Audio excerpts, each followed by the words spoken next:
One of the hottest topics of the offseason for the Florida Gators has been their roster building, whether that's high school recruiting, transfer portal additions, and departures. Let's take a look at how this coaching staff built a roster. Yeah.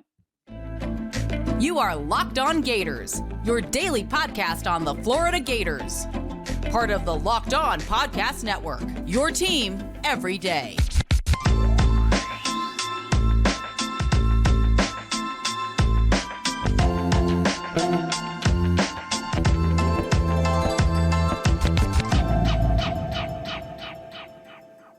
Hello and welcome back to another episode of Locked On Gators, part of the Locked On Podcast Network, your team every day. Thanks for making Locked On Gators your first listen of the day every day. We are available daily and free wherever you listen to podcasts and on YouTube. Happy Monday. I'm Brandon Olsen. Find me on Twitter at WNS_Brandon. Find all my written work with Giants Country and NFL 33. Today's episode is brought to you by Jace Medical. Empower yourself. Purchase a Jace case, providing you with a personal supply of 5 antibiotics that treat 50 plus infections. Get yours today at jasemedical.com. That's JASE medical.com.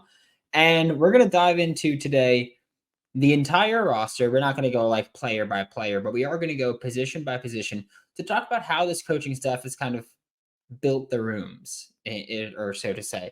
I think that we'll start with quarterback because, the most important position in football. I don't think many of us would have complaints about the quarterback room right now. You look at Graham Mertz as your starter and your present, and then you look at DJ Lagway as your future. Also, I'm just going to say, because I know there's going to be comments about if a coaching staff gets fired, whatever happens with Lagway. I'm not playing that hypothetical game of if they get fired. When that happens, we'll deal with it. But for now, we're looking at the 2024 Florida Gators roster. I think looking at quarterback, again, not going to be many complaints. You've got your current quarterback in Graham Mertz, who exceeded expectations wildly last season. And then you've got DJ Lagway, who is projected to be your future guy. I mean, when Florida added him, he was not a 5-star plus. He was not considered an elite recruit.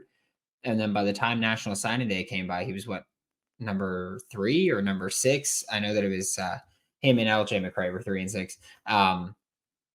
So I don't think many of us have complaints as far as what the room looks like. You've added a couple of veteran guys, one transfer portal scholarship, one preferred walk-on through the transfer portal as well, to kind of bolster the depth and experience. We've seen them kind of do that. You added Michael Leone last year. You lost Jack Miller III. You've still got Parker Licey and Jordan Guile as preferred walk-ons from last season. That Parker Licey by the end of the season was listed as QB3 on the depth chart. So I think quarterback room, you're pretty good right now. Looking at running back room, also in the backfield, I think most fans are pretty fine with the room. I think a lot of them are very optimistic about what Montrell Johnson can do, as am I. I love what Montrell Johnson can put on film. I thought he could have gone to the NFL draft, but would benefit from returning. Obviously, we have since learned that he is indeed returning to Gainesville. I think you have a lot of potential when you look at this room. I think you look at Treon Webb from last season. He was a true freshman. Played, he burned his red shirt. Didn't necessarily play a lot, but had a couple games where he did. Like at Vanderbilt, he got more run. You look at, I believe it was McNeese State, where we saw it was Montrell, then Trevor, then Treon, then Montrell, then Trevor, then Treon, and they kind of just rotated like that. So you've got that. He was okay, not awesome, but okay. You've got this year Jaden Baugh and Kanan Daniels coming in, who everybody I think knows. Kanan Daniels is someone I'm a huge fan of. I loved his film from high school, both his junior and senior tapes.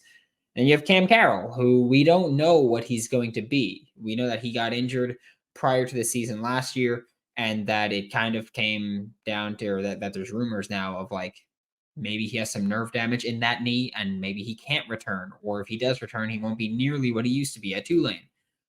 So for 2024, I'm skeptical, because you're one Montrell Johnson injury away from being in a really rough spot where your backs are just Treon Webb, Kanan Daniels, and Jaden Baugh, if the injury to Cam Carroll is as severe as some people think it may be. you're not in a great spot there. I really wanted Florida to go into the portal, add one of the backs that landed here or that didn't land here. Quinshawn Judkins, I know they contacted him. Obviously, he ended up going to Ohio State. But I mean, look, again, I love what Montreal can do. I love having Trayon, Jaden Baugh, and Kanan Daniels as the depth guys, but you're one Montreal injury away from them being starters. So I'm happy with the room, or I'm happy with the top of the room. I'm skeptical of the depth. Looking at receiver, you've got a ton of speed, not good size whatsoever. They're relatively young. And I know that a lot of people were looking at that receiver room, and a lot of people, myself included, expected someone like Marcus Burke to hit the portal. Didn't happen. And I think that part of that for Marcus Burke and Jaquavion Frazier's was that there's not size in that room, and that Billy's likely going to want someone taller starting out there as one of the outside receivers. So I think for Marcus Burke and Frazier's, they see it as that playing time's available. Like I just got to go get it. It's there at that spot. And so I think that that's one of the reasons they still have it. And look, Marcus Burke is someone that for a couple years now, I've been a big fan of, and I've been like, hey man, just like get him more playing time, get him more targets. I'm hoping that this is the year it happens, but until it does, it's not. Like, and that's where I stand on that one. So I think you've got a ton of speed. I think that a lot of it works with what Billy Napier wants to do of just quick hitters and getting yards after the catch there. So I think that they're comfortable with that spot. All of us were hoping and expecting that they would do more in the portal. They added Chimere Dike from Wisconsin, who has a good rapport with Graham Mertz. But you look at like CJ Daniels, who had him on campus. Then he went to, I think it was Texas, and then he went to LSU, and he ended up committing to LSU. And it's like you had a few guys in after you added Chimere Dike, and you did not land any of them. And for me, that's where the concern kind of goes of like, you added Chimere, but you were still looking to add more, and you didn't. And for me, that's kind of where I'm like, all right, that's a little. I don't know how the coaching staff feels about the room. Then you look at tight end. I really wanted Florida to go into the portal and add a depth piece here. Not a big time player. I know they brought in a few guys. Rillos is from Air Force, who he was on campus last week. Didn't happen. Not saying it can't. You still got a little bit less than a week before the ad drop deadline, which is when Florida will have to kind of pack it in the portal for the first window if they want to be eligible for spring.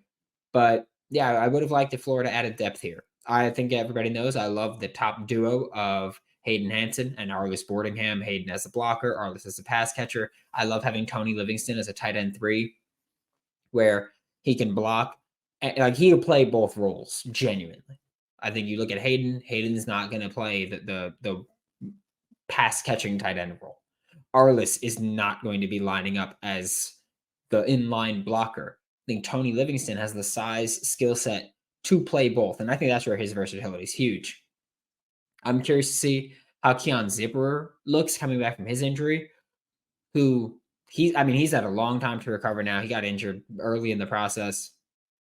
So I'm curious to see how he's going to look coming back one more year. But either way, I think that he fills in the Arlis role, probably as Arlis's backup, unless Florida is just going to say screw it with tight end blocking and go Arlis and Keon. But you're one injury away again from this room being rough, because let's say, God forbid, knock on wood, I don't like projecting injuries, like same with Montreal. Like, let's say like Hayden or Arlis gets hurt. It's like, okay, well, if Hayden gets hurt, then you've got Tony Livingston that can play that blocking role, and that's it.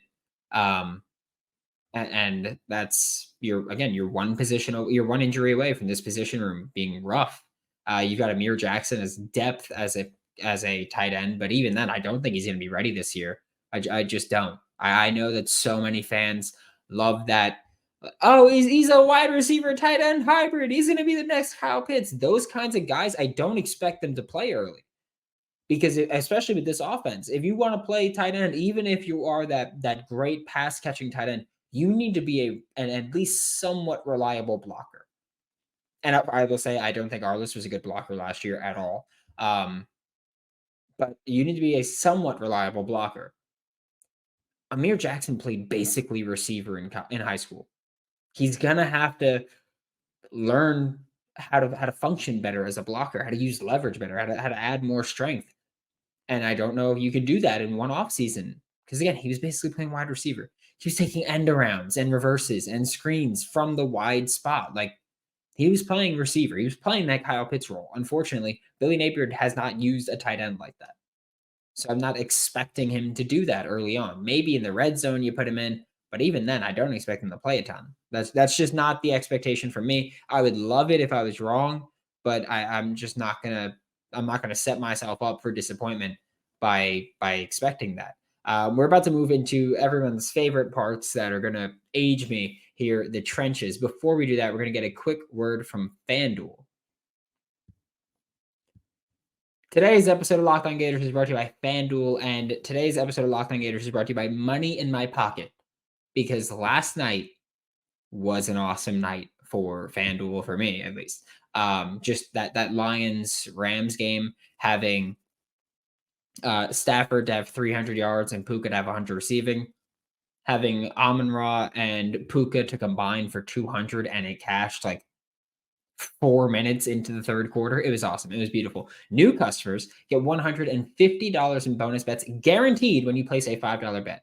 Doesn't have to hit. Just place a $5 bet, win or lose. Get $150 in bonus bets guaranteed. Visit FanDuel.com/lockedon and make your first bet a layup. And remember that FanDuel is an official partner of the NFL. Thanks for making Locked On Gators your first listen of the day every day. We are available daily and free wherever you listen to the podcast. And like I mentioned right before the break, offensive line is where we're going to start. Trenches are rough for Florida right now. Offensive line, I mean, I don't even know what to say. You lost both of your starting guards in Richie Leonard IV at left guard and Michael Mazuka at right guard.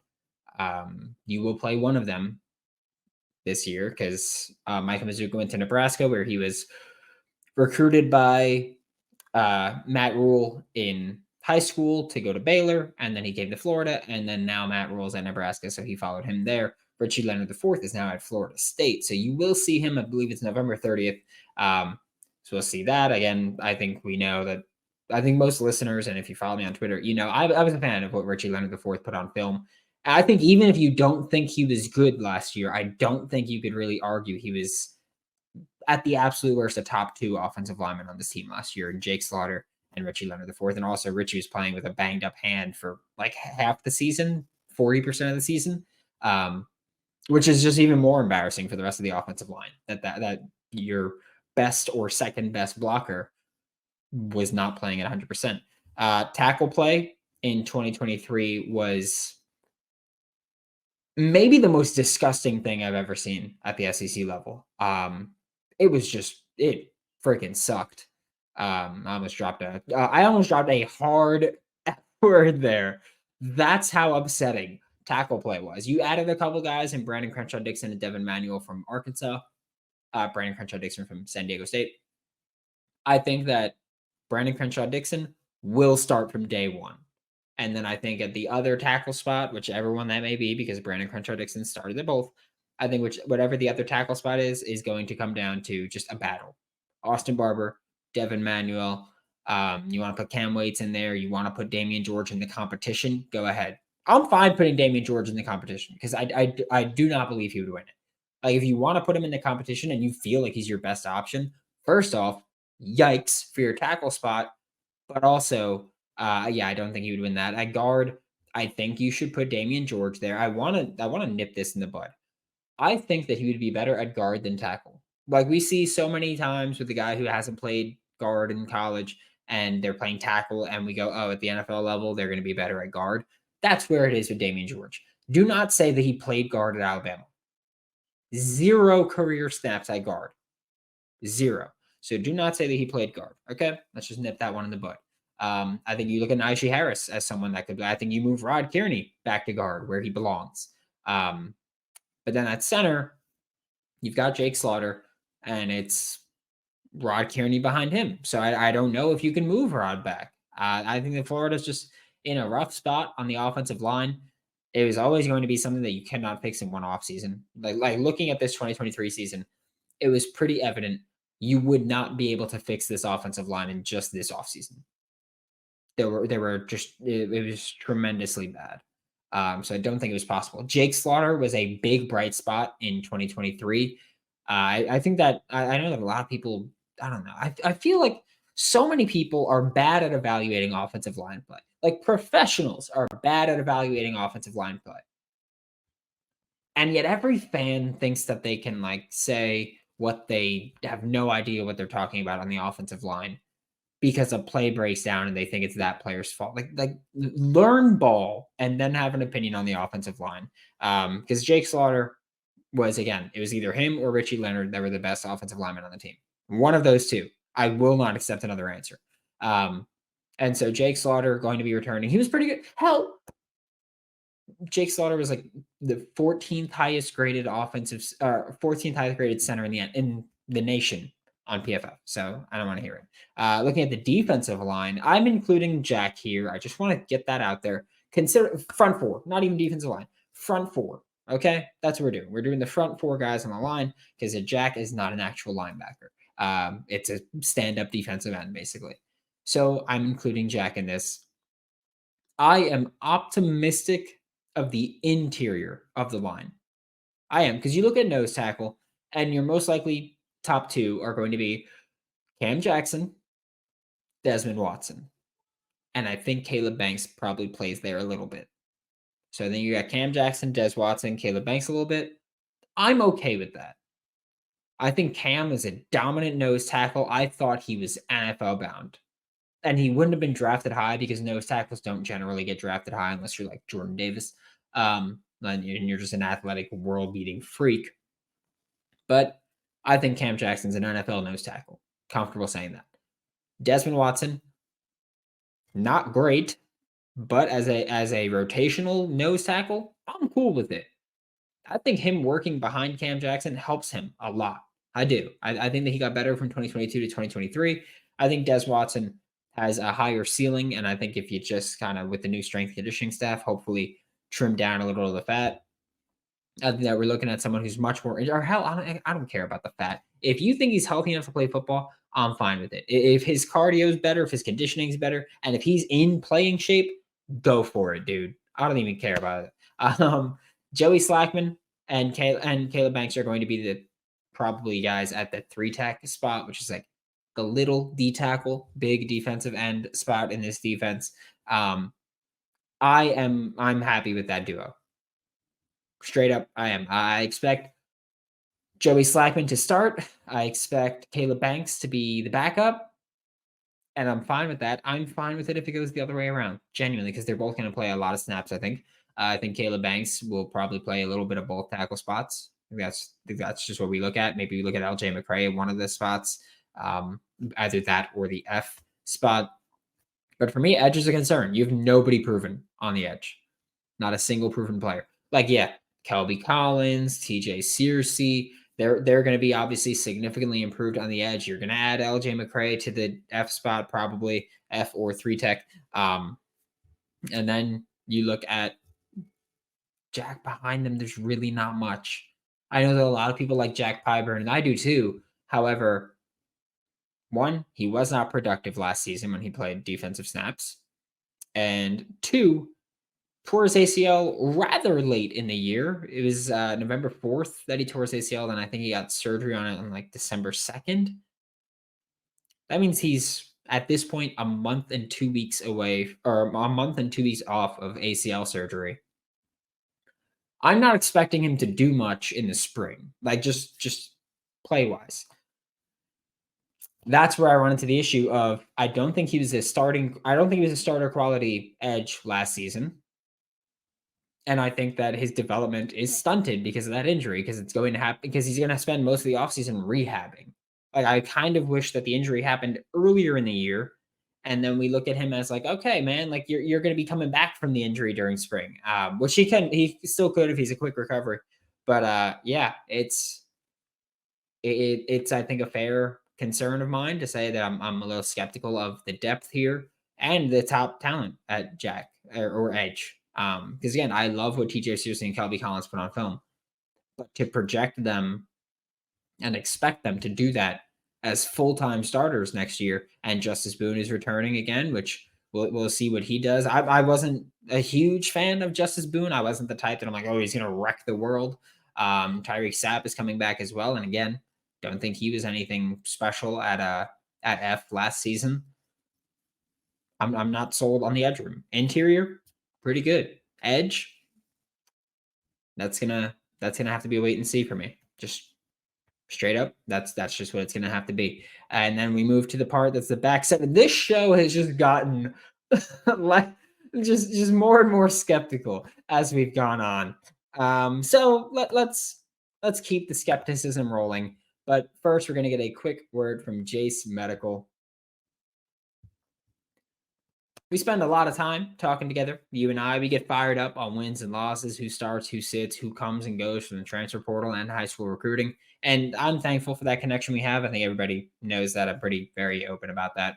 Today, chat's going to be a little bit more personal because whether you're on extended travel, bracing for a major weather event, like we're seeing really all throughout the country right now and all throughout the world, or limited by yet another supply shortage, you're covered, my friend. Thanks to our partners at Jace Medical. Life-saving antibiotics and a long list of daily medications can be ordered in a 1-year supply.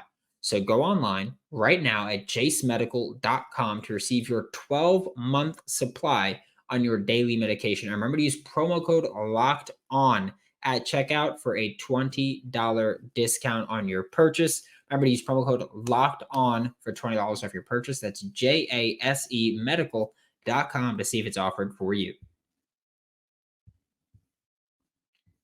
To wrap up today's show, we're talking about the back seven here. With Florida, that's 2 linebackers mostly, sometimes 3 linebackers, and then your 2 outside corners, 2 safeties, and your nickel defender. I'm just bunching the nickel in with whoever it's going to be. I don't know. We'll talk about it with corner and safety. But first, we're starting with linebackers. I'm cautiously optimistic of linebackers. I'm cautiously optimistic that they're going to work out. I'm pretty confident that it's going to be considerably better than last year. And I've said this before. I think the addition of Joey Slackman made their jobs easier. So I think adding Joey Slackman makes linebacker play easier. So it's going to improve play generally. But you look at Scooby Williams left, and that one, it was probably not going to work out. Again, I love Scooby, love the intensity, love his vocal ability on the field. I love his leadership. I love all that. He was an edge rusher playing off-ball linebacker. That's a coaching failure. That's not on him. He's an edge rusher playing off-ball linebacker. Wasn't going to work out here. Manny Nunnery left. I was a fan of Manny. I think I was very open about that. I love Manny coming over from Houston. That is what it is about Manny Nunnery being gone. You added in Pup Howard. You added in Aaron Childs. You added in Miles Graham. I'm pretty comfortable saying that this linebacker room is going to be better with Shamar James returning as well. Derek Wingo returning as well, which skeptical of him as well. But I think you've added a lot of talent to the room and you lost not a ton of it. I think you lost some good leaders to have in the room, and I think you lost some decent college football players, but I think you've improved your linebacker room. Corner, massive concern for me. Right now, corner for me is one of the top 3 concerns on the team. It's offensive line, edge, corner. Not in that order, just in general. I don't think I have to order them because guess what? They're all pretty rough spots for me. But corner's a massive concern. You didn't make moves in the portal, really. You brought in a few guys, but you didn't really make any substantial move there that's going to make me go, oh, your corner room is fine. You lost Jalen Kimber, which, not to be a D-bag, you could argue improved the room, but you really didn't add much. Like Trickwiz Bridges came in from Oregon, but he's expected to move to safety, play star. So you didn't make moves in the portal. Your high school recruiting class at corner only had Teddy Foster, who is in his now, I believe it's going to be his second year or third year, maybe playing corner. You look at last season, like you're projecting a lot of youth to find success. Jason Marshall's the only returning starter. Devin Moore played starter snaps when he played, but could not stay healthy whatsoever. It was just impossible for him to stay on the football field. And you know what to say. The best ability is availability, and he was not available. So I think you got an issue there as well. You're projecting a lot of youth to find success. And I think that when we've had these conversations before about projecting, like look at what we've talked about today with where we're projecting players to step up. Running back, we're projecting one of the young guys to step up and become a legitimate running back 2 in the SEC. Receiver, we're expecting a good deal of the young guys to step up. The Aiden Mizels, the Andy Jeans, we're expecting them to step up. Then you look at the offensive line. Interior, someone has to step up. Defensive line, edge spot. Even linebacker, you can mention that you're expecting young guys to be significant impact players right away. Corner, expecting a lot. Like you're projecting a lot of guys. And what we've talked about so frequently on the show is that numbers will tell you, film will tell you, history will tell you. When you are projecting a lot of players to make significant strides and take significant steps, history tells you not all of them are going to do that. And that's my concern, where not all of them are going to do that. And I think that you can get away with it at some spots. Like if you got to keep the center or tackle helping on either side, you can try that. If it's your corner, man, you're going to be in for a rough one. It's just as simple as that. Looking at safety, I like this room more than last year. Partially because Migo Mitchell is gone, but also because you've added Trickwise Bridges, who's going to play safety and maybe star. And you added DJ Douglas, who's going to be in that same kind of boat. I think that Jordan Castell and Bryce Thornton both played significant enough playing time in 2023 where you'll be able to get and give legitimate feedback on them. And by that, I mean, it's not like Kelby Collins and TJ Searcy, for example. They played considerable snaps, but they didn't play considerable snaps consistently. You look at Kelby Collins, he played the 15th most snaps. TJ Searcy played the 16th most snaps. But you look at Jordan Castell, he played the most snaps on the entire team, which is still just wild to me. Played the most snaps on the entire team, and Bryce Thornton played the 10th most snaps on the entire team. If you're playing your 11 guys who played the most snaps, they're both in there. And so for me, I'm like, okay, they played consistent enough. They played significant enough snaps where you can watch their film, evaluate them, give them feedback, and they can work on that.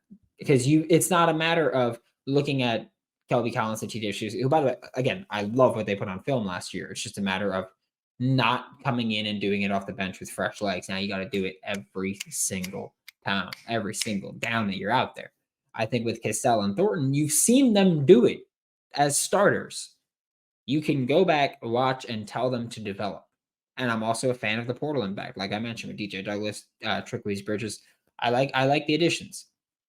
So I think that your safety room got better. I like it more just because you're going to get Jordan Castell in year 2, Bryce Thornton in year 2, and then Trickwise Bridges, DJ Douglas come in. I think it got better, and I think it can be one of the strengths of this defense. Thanks for making Locked On Gators your first listen of the day. Every day we are available daily and free by listening to the podcast. We'll be back tomorrow. I mean, maybe later today if there's news, but we'll be back tomorrow at the absolute latest to talk more Florida Gators. For Locked On Gators, I'm Brandon Olsen. Don't forget to follow me on Twitter at WNS_Brandon. Find all my written work with Giants Country and NFL 33, and I will see you all next time.